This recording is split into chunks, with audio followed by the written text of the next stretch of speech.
सुप्रभात। आपने एक अंश पढ़ लिया था क्षितिज वन में, वह कबीर के दोहे। कुछ और दोहे बाकी रह गए, पद बाकी रह गया है।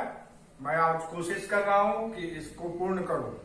साथ ही जो आप ये पढ़ते हैं, सुनते हैं, तो उसके जो प्रश्न उत्तर दिए जाते हैं अवश्य मेरे साथ शेयर करें।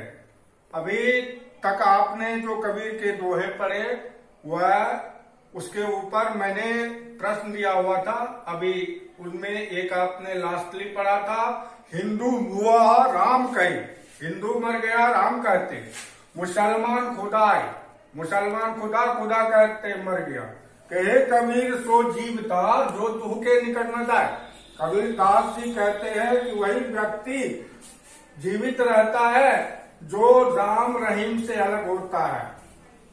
राम राम करके एक समुदाय और खुदा खुदा करके एक समुदाय आपस में बैर भाव रखते हैं, कट मर जाते हैं। लेकिन व्यक्ति वही जीवित रहता है जो राम और रहीम को अलग अलग न मानकर एक मानता है। अब आगे पढ़े, आगे देखिए, कावा फिरी काशी गया भया राम ही भया रही, काबा फिर काशी भया राम ही भया रही, मोट चून मैदा भया बैठ कबीरदास जी। कि कबीरदास जी कहते हैं कि काबा और काशी, काबा मुसलमानों का प्रसिद्ध तीर्थ स्थान और काशी हिंदुओं का प्रसिद्ध तीर्थ स्थान। तो यदि कोई काबा जाता है या काशी जाता है तो दोनों ही तो ईश्वर के पास जाता है। काबा फिर काशी भया राम ही भया रही। काबा जाने वाले भी ईश्वर की तलाश में है, काशी जाने वाले भी ईश्वर की तलाश में है। तो फिर ये राम और रहीम का अंतर कैसा? राम या रहीम तो उसी तरह है जैसे कि मोट चून मैदा भया बैठ कबीरा जी। जैसे गेहूं से आटा भी होता है और उसी से यदि उसको पूरा बारीक कर देते हैं, महीन कर देते हैं तो मैदा हो जाता है। तो आटे की रोटी अब भी हम खाते हैं और मैदे को भी खाते हैं। तो राम और रहीम उसी गेहूं के आटे और मैदा है। बैठ कबीरा जी जिसे सारे भक्त ग्रहण करते हैं, मोट चून मैदा भया बैठ कबीरा जी। ये गेहूं के जिस प्रकार से दो तरह से हम उसको कर सकते हैं, एक तो आटा बना सकते हैं, दूसरा मैदा, और दोनों ही खाने के योग्य होता है। तो जो भी भक्त है वह ईश्वर के अलग अलग रूप तो देखते हैं, लेकिन अंततो गत्वा वो दोनों ही चीज भक्षण के लिए है, यानी कि ग्रहण करने के लिए है। तो आप समझ गए होंगे, जीवना मतलब खाना, ठीक है। और ये तो बहुत ही शानदार दोहा है कबीर का जो अंतिम है कि ऊंचे कुल का जन्मिया जे करनी ऊंच न हो, सुवरन कलश सुरा भरा साधु निंदा सोय। लोग कहते हैं कि मैं ऊंचे कुल का हूं, ऊंचे खानदान का हूं, इसलिए मैं बड़ा हूं। लेकिन कोई वंश से बड़ा नहीं होता, खानदान से बड़ा नहीं होता, बल्कि कर्म से बड़ा होता है। तो कबीर इसी बात को इंगित करते हैं कि ऊंचे कुल का जन्मिया जे करनी ऊंच न हो। उच्च कुल में भले ही जन्म हुआ हो लेकिन कर्तव्य अच्छा नहीं है, कार्य अच्छे नहीं है, तो वह कभी महान या पूज्य नहीं हो सकता। किस तरह से? जैसे कि सुवर्ण कल सुरा भरा साधु निंदा सोय। जैसे कि सोने के कलश में शराब भर दिया जाए तो वह शराब अमृत नहीं हो जाता, वह शराब ही रहता है। तो सुवर्ण कलश सुरा भरा साधु निंदा सोय।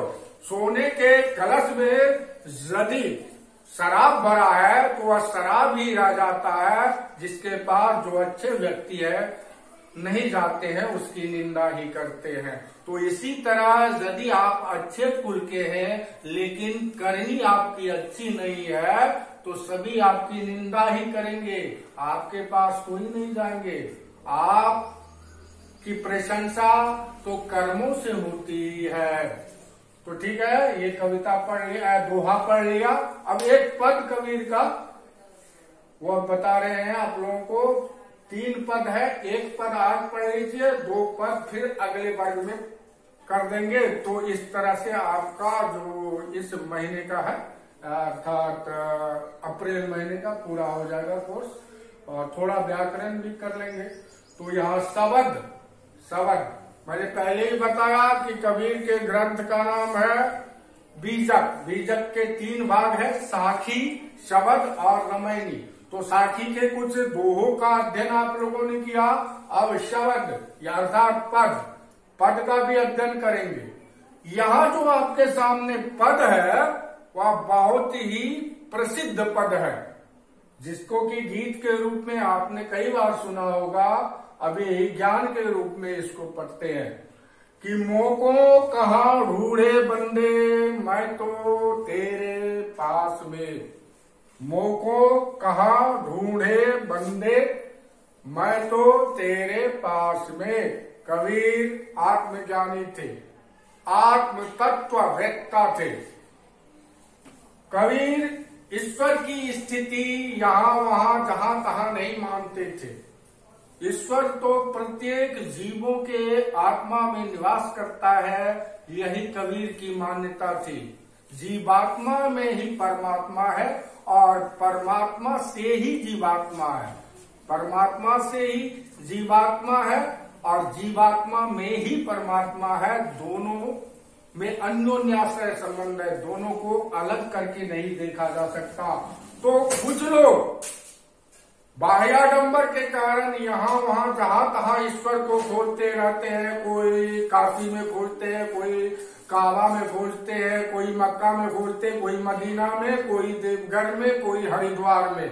लेकिन ईश्वर यदि ऐसे जगह जगह मिल जाएगा तो फिर ईश्वर का क्या महत्व रहेगा। ये कबीर कहते हैं कि मैं तो तेरे पास में। ईश्वर जो है सभी जीवात्मा की आत्मा में ही ईश्वर का वास है, उसे यहाँ वहां ढूंढने की आवश्यकता नहीं है। ना मैं देवल ना मैं मस्जिद ना कावे कैलाश में। कबीर कहते हैं कि ईश्वर न तो मंदिर में है न मस्जिद में है, न कावा में है न कैलाश में है, ना तो कोने क्रिया कर्म में नहीं योग वैराग्य में। ना तो कोनो क्रिया कर्म, ना तो कोने क्रिया कर्म में ना ही योग वैराग में। तो ईश्वर न तो कहीं मंदिर में मिलते हैं, न किसी मस्जिद में मिलते हैं, न किसी कावे में, न कैलाश में, अर्थात किसी भी तीर्थ स्थान में ईश्वर नहीं मिलता। जब ईश्वर इतनी आसानी से मिलता तो सभी उसे प्राप्त कर सकते थे। तो ईश्वर न तो मंदिर में मिलेंगे आपको, न मस्जिद में, न तीर्थ स्थल में, और न तो कोनो क्रिया कर्म में, किसी भी क्रिया कर्म में। क्रिया कर्म क्या होता है? सात आरती, पूजा पाठ, जाप ताप, जोग ध्यान, ये करने से ईश्वर नहीं मिलता जाता। ना तो कोने क्रिया कर्म यानी कि पूजा पाठ करना, चंदन टीका लगाना, माला कंठी फिराना, इस क्रिया कर्म में ईश्वर नहीं मिलते। और न तो संन्यास लेने से, न तो योगी बन जाने से ईश्वर की प्राप्ति होती है। तो फिर किसको ईश्वर मिलता है? खोजी होए तो तुरते मिली हो पल भर की तलाश में। जो आत्मज्ञानी है, जो खोजी है, जो अन्वेषी है, उसे तो ईश्वर एक क्षण में ही मिल जाता है, पल भर की तलाश में। थोड़े क्षणों में ही उसे ईश्वर की प्राप्ति हो जाती है। खोजी होए तो तुरते मिली हो पल भर की तलाश में। जो खोज करने वाले होते हैं, यानी कि जो आत्मज्ञानी होते हैं, उसे तो ईश्वर पल भर की तलाश में ही मिल जाते। पल भर की तलाश में अपनी आत्मा को ढूंढने में समय नहीं लगता, एक क्षण में ही हम अपनी आत्मा में देख सकते हैं। और ये जो धड़कन सुनाई दे रही है ना, ये धड़कन किसी मशीन से नहीं आ रहा है, यही धड़कन तो ईश्वर की प्रतीत बताता है।